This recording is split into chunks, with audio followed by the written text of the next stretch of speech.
you know, either younger than us or, you know, passed and retired.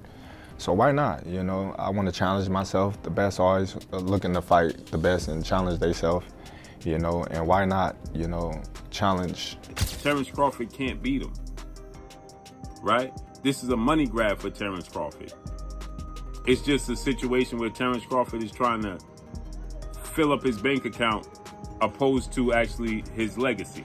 But if you study Floyd closely, like I have, you will notice that he never wastes any steps while he's in the ring. Terence Crawford reportedly accepted Floyd Mayweather's fight offer during a live interview with Stephen A. Smith. Crawford explained that, for him, boxing is about pushing limits and taking on the biggest challenges available. He said the best should always face the best, and he's ready to step up once again. With calm confidence, Crawford made it clear that fighting Mayweather would be another opportunity to prove himself and go beyond every expectation. Man, because this is Terrence the businessman talking, right? They got to pay the cheddar to make it better, right? For sure, for sure. All money ain't good money, so you got to know that. Okay, fair enough. I hate to use the word easy, but at times it did feel like you were, you know, having a really easy time out there. Were you expecting it to play out that way? Listen, it's never easy, you know. Stephen A. Smith has never been shy with his opinions, and boxing is no exception. When he praises Terence Crawford for becoming a champion in 4 different weight divisions, it's far more than casual praise. It's recognition of something truly rare in today's sport. In an era where many fighters avoid changing divisions because of the risks, Crawford's ability to succeed and dominate across 4 weights sets him apart. Stephen A. points out that this level of versatility and success firmly places Crawford among the all-time great pound-for-pound fighters. It reflects not just physical adaptability, but elite skill, sharp boxing IQ, mental strength, and a constant drive to test himself against tougher and tougher opposition. Terence Crawford is the best fighter on the planet. Pound for pound, he's that dude.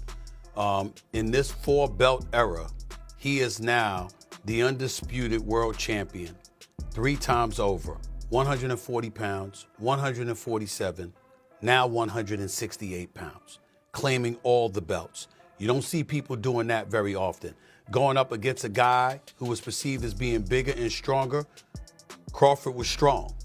Crawford was strong enough to fend him off, strong enough to make him respect his own power. He used his jab, he used his distance.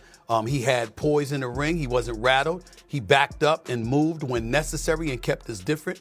He exchanged enough to gain respect when necessary. It was a brilliant, brilliant, masterful fight. Roy Jones Jr., a legend who understands what it takes to succeed across multiple divisions, has spoken highly of Terence Crawford's skill and intelligence in the ring. Jones pointed out that in Crawford's fight with Canelo Alvarez, he showed the ability to draw from the styles of Floyd Mayweather and Erislandy Lara, 2 fighters who gave Canelo problems in very different ways. According to Jones, Crawford's strength lies in his ability to watch, study, and then apply what works. It shows he's not just talented, but also a serious student of boxing. What stood out most to Jones was that Crawford didn't simply copy those fighters. He blended their tactics into his own style and used them naturally in real time. That level of adaptability, Jones said, is what separates Crawford from fighters who rely on one approach and struggle when facing elite competition. It has been a great fight his whole career. People like Erislandy Lara gave you the blueprint on how to beat him. People like Floyd Mayweather also gave you the blueprint on how to beat him. But Bud is more fierce, more fearsome and more angrier and more meaner than both of those guys. So you know if they showed you the blueprint, Bud gonna go out there and take that blueprint and do even more with it, which is what Bud did. So it was never a question in my mind whether Bud really was going to outbox me. It's just if he could take the punch. And right away he showed, bam, he could take the punch. So I know from that point, if he just slow him down, which he did, he'd be okay. Then late in the fight, what other people still didn't see, late in the fight, Bud started hitting Canelo's body. One of those body shots, I think about the 7th or 8th round, hurt Canelo. I was like, whoa. Bud hit him in the right spot then, and he got Canelo's respect with that too. So Bud fought a very, very awesome fight, fought a beautiful fight, very tactical. Very controlled. Yes, it was a beautiful fight for boxing. It was a beautiful fight. You know, Bud got hit with some shots. He did.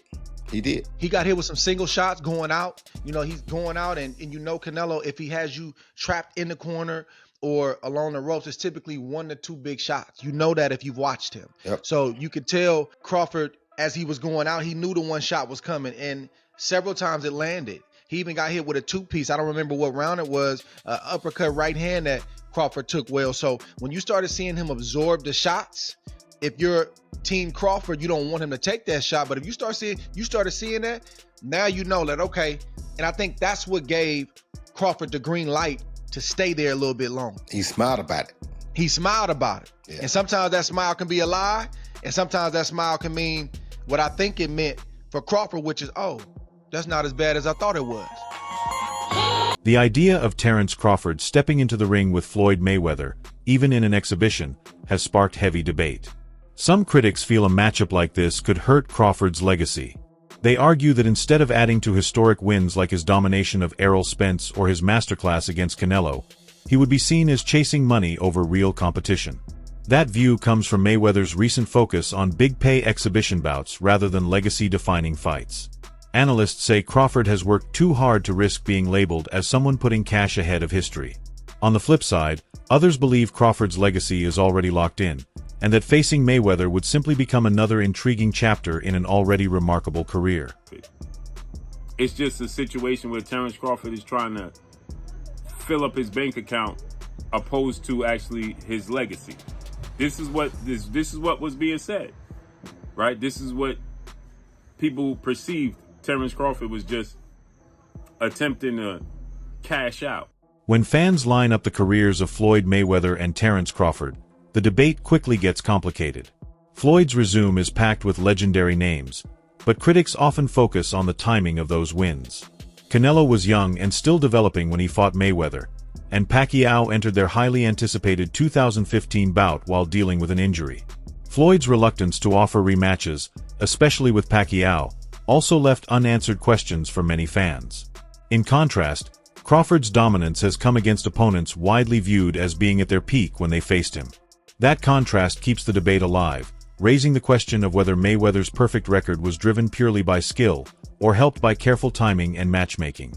Mayweather's still greater than Terence Crawford. We need to really talk about this now. A lot of you guys are putting Crawford a bit too high. If you want to say Crawford could beat Floyd, I'm more open to that conversation, but when you're lining up the careers, I'm going to say Floyd every time. While they're both 5 division, Bud has become 3-time undisputed, but he's only fought 10 world champions to Floyd's 25 world champions. You can't take away the 5 division, 3-time undisputed. In terms of accolades, yeah, he probably gets the nod over Floyd. I say their accolades are about relative, considering Floyd Mayweather won Fighter of the Decade as well. But when you get to the resumes, Pacquiao, Oscar, Canelo, Cotto, Mosley, Castillo, Marquez, Zab, Gotti, Hatton, and Corley. There's probably way more people that this guy just didn't name. And then when you get to Bud's resume, not saying it's just bad, but the only names that's really worth mentioning is going to be Spence and Canelo. It's not a knock on Bud. Bud was not able to make those fights early on in his career. But I got to tell you guys what it is. Bud's resume just doesn't line up with Floyd's. Take their top 20 wins. Bud don't even got 20 wins to really sit here and name. Floyd got a good 20-something plus. Bud probably got about 10 wins that we could really sit here and name. Floyd's still greater than Bud in my opinion. Tony Jeff, a respected boxing analyst, has stressed that Floyd Mayweather's greatest strength wasn't just his defense or speed, but his mindset. According to Jeff, Floyd's absolute belief that he could beat anyone is what truly made him dangerous. Even in fights that looked close on paper, Mayweather's confidence and elite boxing IQ gave him the advantage. His ability to read opponents, adjust almost instantly, and stay calm under pressure separated him from fighters who relied only on physical talent. Jeff notes that this mental edge, paired with technical precision, made Floyd seem nearly untouchable and explains why he retired with an unblemished record.